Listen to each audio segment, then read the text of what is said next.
Hi, this is Kelly McLendon from CompliancePro Solutions, and I'm going to finish today Hot Topics, HIPAA and Information Blocking, Interference and Exceptions.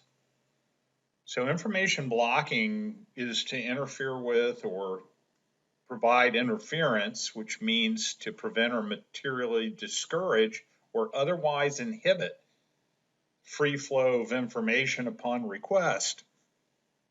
Typically from a patient, but that's going to expand quickly to other parties. Information blocking is business, technical, or organizational practices that prevent or materially discourage access, exchange, or use of electronic health information when an actor or provider, payer, or an EHR developer knows or should know these practices are likely to interfere with the access, exchange, or use of EHI. Some of those are examples would be like delaying an access or an exchange, or charging costs where you can't, or exorbitant cost. What's not considered interference, you don't have to violate your business associate agreement or service level agreements, but you can't use a business associate agreement in a discriminatory manner to forbid or limit disclosures that are permitted under the privacy rule. That's pretty technical, and we won't get into it. Educate patients about privacy and security risk of using applications from third parties. That's something you're going to have to do, but you're going to have to just focus on current risk, factually be accurate, unbiased, objective, and not unfair or deceptive. You got to provide it in a non-discriminatory manner, means you can't discriminate against third-party apps that might not be from your organization if you're a provider. But that's not considered interference if you talk about applications that might be getting the information for the patient, but you've got to be very careful with how you do that. So provider organizations are scripting those kind of interactions, which are going to happen more and more over the next couple of years. Information blocking will almost always be implicated if a practice interferes with a patient who seeks access to their information or exchange or use of their EHI. And that can include charging fees, either where you shouldn't or too much fees. Providers or other authorized individuals having EHI when and where they need it, especially for clinical purposes. Payers and others that purchase health care obtaining information they need. Healthcare provider access, exchange, use, and EHI for quality improvement and population health management and public health and patient safety needs. These are things that if you interfere with these, then likely it's going to end up being an information blocking practice that you could get in trouble with the Office of Inspector General for. Somebody can complain into their complaint portal about. Time frame for access for patients to get their EHI. If you're going to invoke an exception, we're going to talk about those in a few minutes. Only in the infeasibility exception has a 10-day time frame on it. There's 7 other exceptions that you might invoke to say what I'm doing is not information blocking because it comes under one of these exceptions. But as we looked at the time frames for those exceptions, only one of the 8 exceptions has a time frame, and that's what's called the infeasibility exception. And they have not really said what timely access means. They've left it open for the regulators to decide on a case-by-case basis. So be very careful with that because that doesn't give you much wiggle room.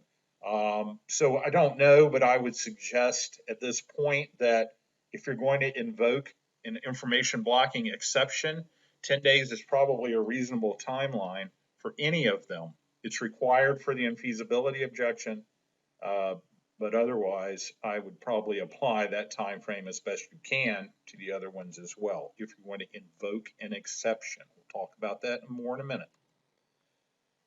Response to requests for access to patient EHI. So all requests for right now from the US CDI, we talked about that in another presentation, For any data elements within the US CDI, US Core Data for Interoperability, in electronic format, this is a request to have electronic format, have to comply with the request and provide timely access, like we talked about, for getting the patient their information. But it's a lot less than HIPAA gives you, which is 30 days now, although with the new HIPAA rules, it could go to 15. Therefore, a request for access that fits the timing must be identified and acted upon, let's say, in a 10-day time frame, which began April 5th, 2021. So if a patient asks for information from you, get them their information within 10 days to stay out of trouble with everybody, or invoke an information blocking exception. On October 6th of 2022, it's not just for US CDI data elements, but then it becomes any EHI that you have in a designated record set about the patient, not just the US CDI data elements. That's really a big deal. That means any type of records you're keeping on the patients that are in your designated record set will have to be provided in a timely manner to the patient. So we've got a little wiggle room for that bigger set of data for the patient than the US CDI, but not a whole lot. So be very careful and start working to define what other data classes you have, which are types of information that a patient could request that you have about them. And in the background, some of us are doing work on trying to advise the Office of National Coordinator for Healthcare IT, or ONC, what those might look like as far as those data classes. So there's a lot we don't know about the rules now. We're just learning how to use them, but we're already working to get some clarity on some different points that's hard for everybody to understand.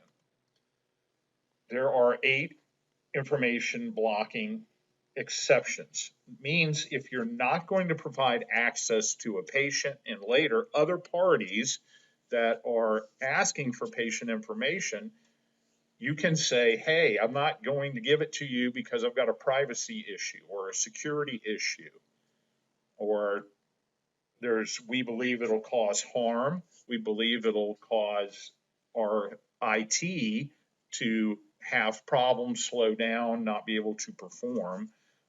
We think it's infeasible for us to give you the information. We don't have it in a way we can give it to you.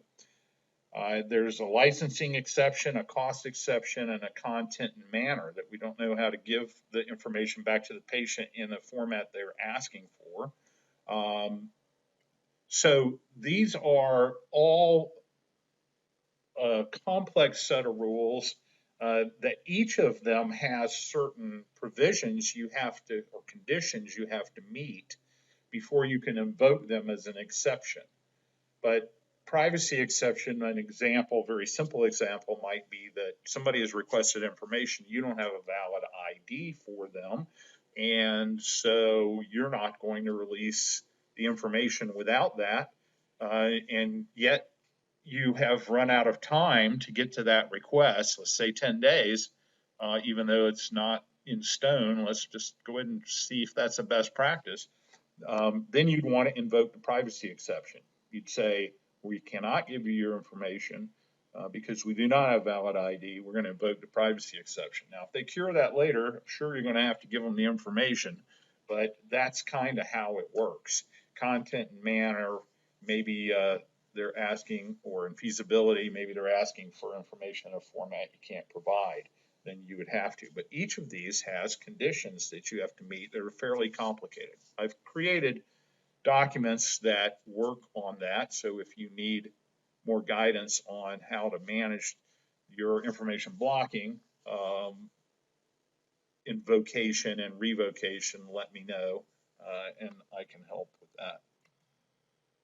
So in conclusion on this set of presentations we've done, for your regulatory compliance, keep doing what you're doing right now for privacy and security, and assume HIPAA doesn't change for now, but watch for updates, because over the course of 2021, we probably will get changes. Then it'll be implemented later in 2021, probably. Remember that HIPAA information blocking and interoperability rules work together, that at any patient access request, patient is requesting access to their information. That's all continuing to evolve and is a really important topic for any provider of care or anyone that makes copies for patients to understand and apply correctly. Got to learn the new requirements coming with and in place in some respects for the new 21st Century Cures Act and information blocking. Get your processes refined now. Work with your IT and your EHR vendors. Work with your IT and your EHR vendors now to understand what they're doing to meet the information blocking rules they have to meet. If you are impacted by 42 CFR Part 2 substance abuse, that's synchronizing with HIPAA, so be sure to implement those changes and watch for more changes and maintain vigilance about newly arising security threats and vulnerabilities and respond and document your response in real time. We always have to say that because there's so much of that going on that we've got security threats. They all change, your vulnerabilities change, so stay on top of that. I want to thank you for your attention, and should you need to contact me, feel free to do so. And thank you very much.